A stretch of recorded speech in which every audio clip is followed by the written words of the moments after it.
Hi, welcome to Colleagues Getting Coffee. My name is Annelies James, and today, 1 year later, I am joined by the fabulous Will James, one of my TEDx Southampton speakers. Hello, and thanks for having me. Yes! Tomorrow is the 1 year TEDx anniversary. Yeah, I can't believe that it is already a year. Having said that, a lot has happened in a year, hasn't it? 100%. Life just goes like this, doesn't it? Like, gone. Yeah. And I have to also say, the show is no longer going to be called Colleagues Getting Coffee. It's going to be called Colleagues Having Avocado on Toast. Because Yes. Will also just made the most killer avocado on toast with an egg and butter. You've got to get your protein in there. Perfect. So let's kickstart as it was TEDx 1 year ago today. Tell everyone who hasn't seen your talk what it was about. Well, we were talking about the title was, as you remember, what we need to unlearn to unlock belonging. Mm-hmm. And it really came out of the last few years, post George Floyd, me having grown up in very white environments and reflecting on what could I see from my angle on the world, my perspective of how we can grow more inclusive cultures, basically. And so we were looking at, well, we need to unlearn turning away from difference, unlearn denying diversity discomfort, that sort of unease that can happen when we are confronted with difference, and unlearn choosing to kind of maintain the status quo and please people in power rather than actually using our voice and naming what we notice. So that's the kind of 3 bullet point summary of the talk. And it was so powerful that people were crying their eyes out. You even cried, got a bit choked up, didn't you? I did cry, yeah. And I cried my eyes out. Yours is one of the 2 talks that I just cried really quite a lot in. I cried all day though, actually. It was an emotional day. It was. But I always remember Ariana, who was the host, one of the hosts, and she got up to introduce the next speaker and she was crying. Oh, it just touched me. Just the power. That's amazing, isn't it? Well, there's something special as well about exploring kind of vulnerable topics with a big group of people who are for you, who are excited to lean in and learn together. And it felt you'd created a very special experience on the day. Like, it doesn't happen by accident, but it was a very special day.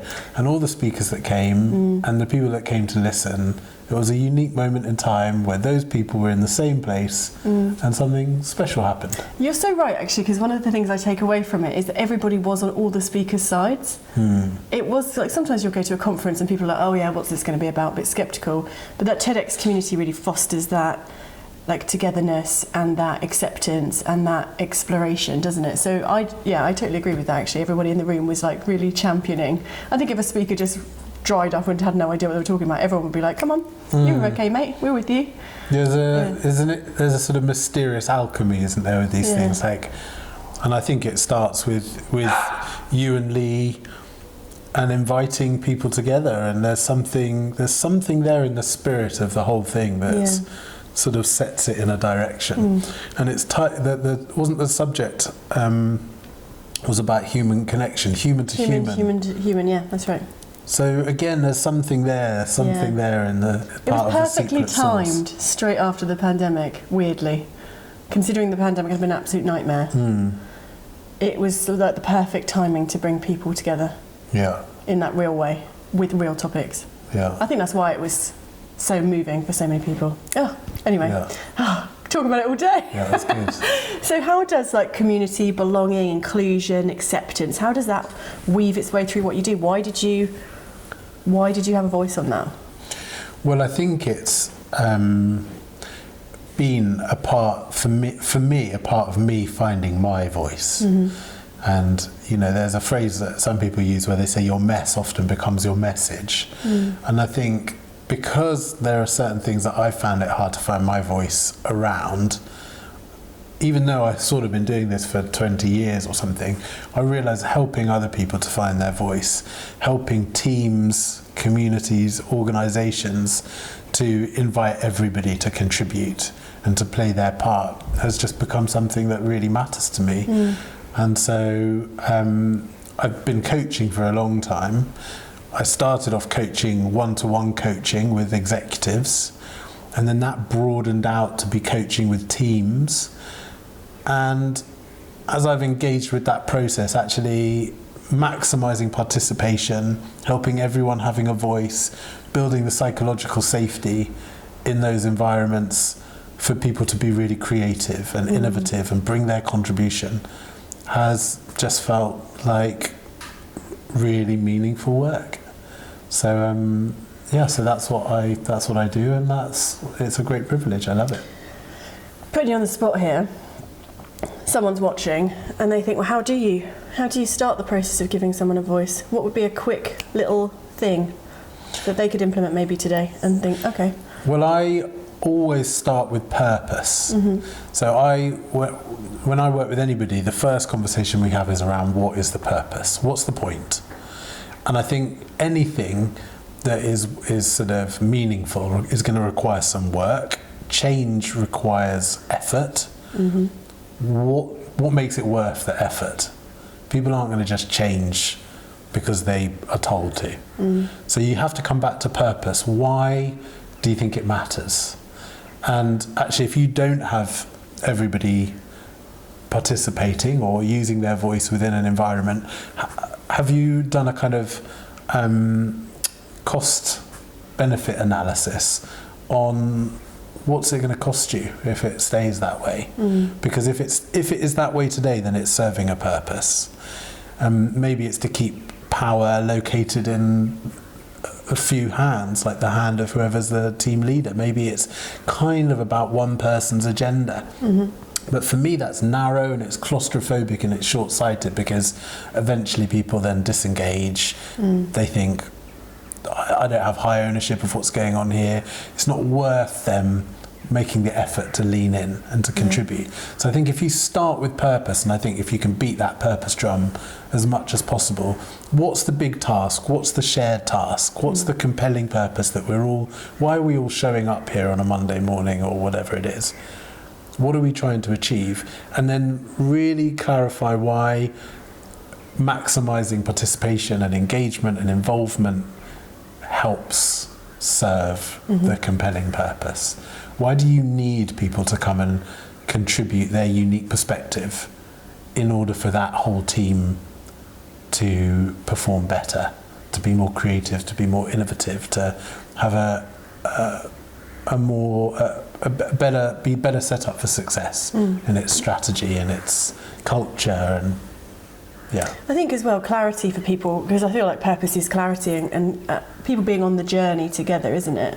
And I feel like, you've helped me a lot with my clarity, and there's nothing more satisfying than having certainty and knowing what you're doing and why you're doing it and where you're going, whether it's for yourself or as a part of a big organisation. Like, you might be a small cog in a big system, but that certainty is familiarity and comfort and belonging and all those lovely things that kind of bring... I love working with people because it kind of fosters that you're working towards something together, and it just creates satisfaction, doesn't it? Yeah, exactly. I think we often talk, don't we, about like there are those stories of somebody who's just laying a brick, and they say, what are you doing? I'm just laying a brick. And you say to somebody else, what are you doing? It's like, I'm building a cathedral. Like, how do you help people stay connected to the bigger picture? And actually, if you know then that bigger picture, then suddenly the mundane tasks or the things that you don't necessarily like doing so much, you can find joy and satisfaction and meaning in them because you kind of know how you're serving the whole. Yeah, absolutely. And I think that's been, for me, it's been a big part of the last few years, is sort of zooming out a bit to try and take in the whole more. You know, we have a very individualistic culture and a very individualistic society, and even self-help books and things can often be quite focused in on just what can I do to sort of improve and get better. And there certainly is, we talk about what's in our control and what isn't in our control, and there are things we can all do, but we also need to zoom out and take a look at the whole system. And I think that's part of what's exciting for me about coaching with teams, is it's not just looking then about what can I achieve, for leaders, what can I achieve, but it's what can we achieve. I think there needs a bigger shift change into that, because you're so right about those self-help books. I think it's one of the things that I've always got kind of a bit bogged down with, because I'm quite community orientated and I like to be around people, but then everything is telling you, well, that sounds like a you problem. Like, it's like a singular thing. And it's like isolating. I was talking to some people today about social media and actually how it's anti-social media, like how everything is encouraging us, while it says it's community, it's encouraging us to be isolated and encouraging us to be too individual. But how do we, globally, wider, how do we foster more community? Like, such a good teams? question. Like, how do we do that? Yeah. It's such a good question. I suppose it's a bigger question than this episode. Maybe. I mean, I guess, but it's a nicely shaped question, because it's saying, what can we do, not what can't we do. So, like, there's a coach that I really like called Claire Pedrick. She talks about right-sizing the question. Like, how do you make the question the right size for the time you've got, or for the impact that you can have? And what it made me think when you were talking was, even when we're with our parenting, with our children, we try and always emphasise that there's always shared responsibility for everything that happens. That it's too kind of black and white to be thinking about somebody's wholly responsible. Like, again, if you broaden out, there's always shared responsibility in every situation. So even if one person, let's say, does something wrong, makes a mistake, if you zoom out a little bit, you think, but were they set up with success, with clarity of task? Were they set up with success and being given the support and the training that they needed? Were they set up for success with colleagues who were approachable, and so that they felt they could ask for help if they needed it? Like, who's responsible for the culture that they're operating in? Who's responsible? Yeah, you keep going out and out and out, and there's always shared responsibility. So I think if we can become more mindful of the fact that we co-create the conditions that we work in, and that actually then means that we can focus on what's our bit. How can we become empowered to focus on the bit that we do have influence and control over? Because it's also more manageable then, isn't it? Because I don't know about you, but I get really overwhelmed. I'm sometimes quite an existential person, so I get overwhelmed by all of the stuff. Yeah. Like everything you have to do and all the responsibility you have. But if you take that approach, everything becomes easier. Yeah. Because you can lean on other people more. Yeah. Because you know that you've all got some part of something. Yeah. And it becomes more manageable. Totally. And it feels like you're kind of teeing me up to talk about vision, because that's what really my vision for coaching is, that everyone would have access to expert thinking partnership to help them develop their potential and achieve their ambitions. And we need to partner with other people basically to grow and to learn. Like, if we don't involve others, then we just sort of move around in our own little comfort zone of thinking.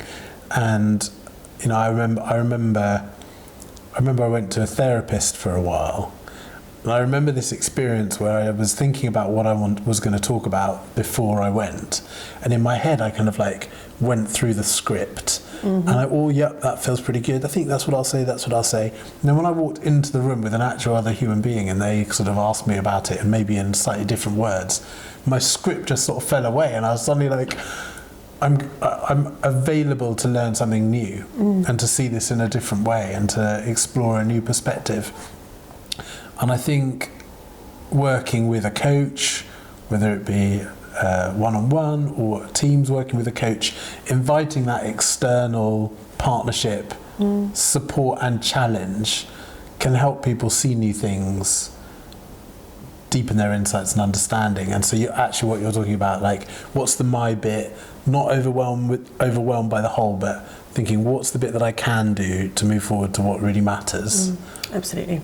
Is really helpful. So that's why I kind of do coaching, because I think it's really helpful. Well, you know, because you've coached me. I have coached you. Yeah, I loved it, actually, I have to say, because I've always kind of looked for a coach, but someone who I thought could hold me, and like, because I always had this idea that I was this kind of crazy, chaotic, existential Right, person. okay. Put all these lovely little barriers Yeah, up, nice, which you told me about.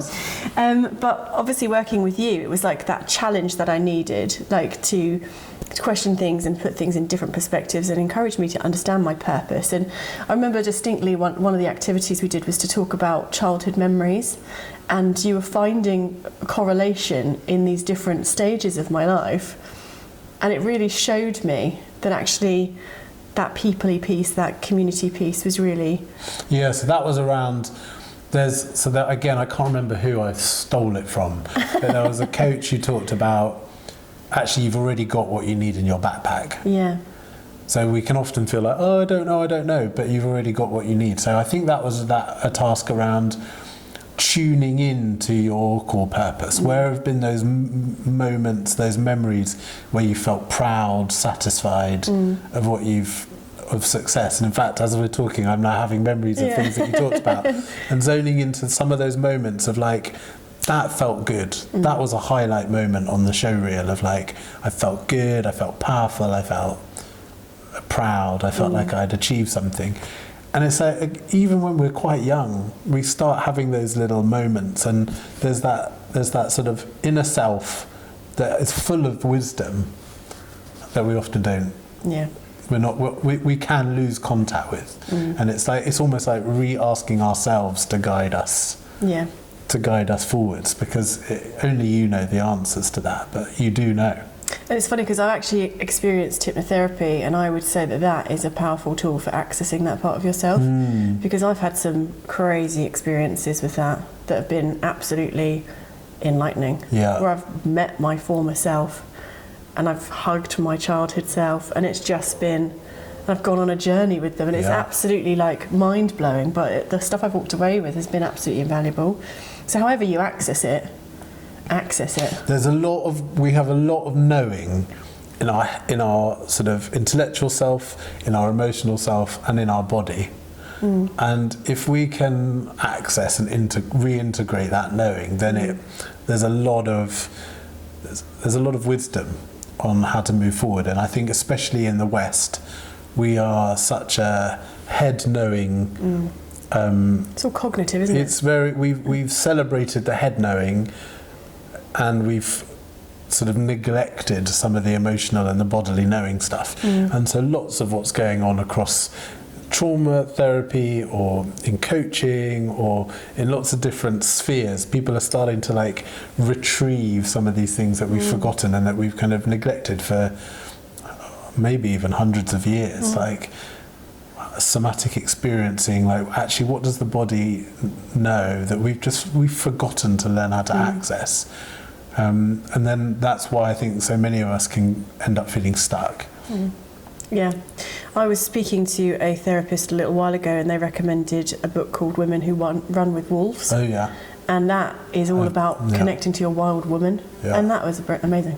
Great. I just like, it was old folk stories that just bring the moon and nature and wild animals to life and actually show you that we are beasts. Exactly. We are connected.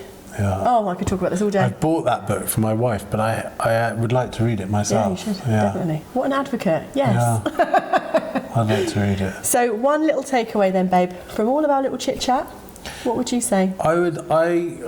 So again, there's a phrase I came across recently, which was that heroes need to be challenged, externally challenged from outside. And I think it's a brave thing to invite partnership to... and you know, coaching is a confidential space, but to say, I want to learn, I want to grow, I want change, I want progress. Will you partner with me on the journey? And I'm going to be real, and you're not going to tell me what to do, but you know, I'd love to sort of explore how I can move forward and make progress. And really, I think that is what life is about. It's about learning. It's about working out how do we adapt to our environment to move forward in the things that really matter to us. So yeah, go for it. Great advice. I love it. So that's it. Will is a legend. Here he is. Thank you very much. Thank you for having me. Will James, Annelies James. I mean, that's a double act waiting to happen. Boom, it is. Watch the this branding's going to be really easy. James and James. James squared. Nice. I love it. So yeah, I'll pop Will's contact details in the comments so you can get in touch with him if you do want a coach. But otherwise, happy TEDx Southampton anniversary. Yeah, congratulations. Yeah, you too. Amazing, thank you.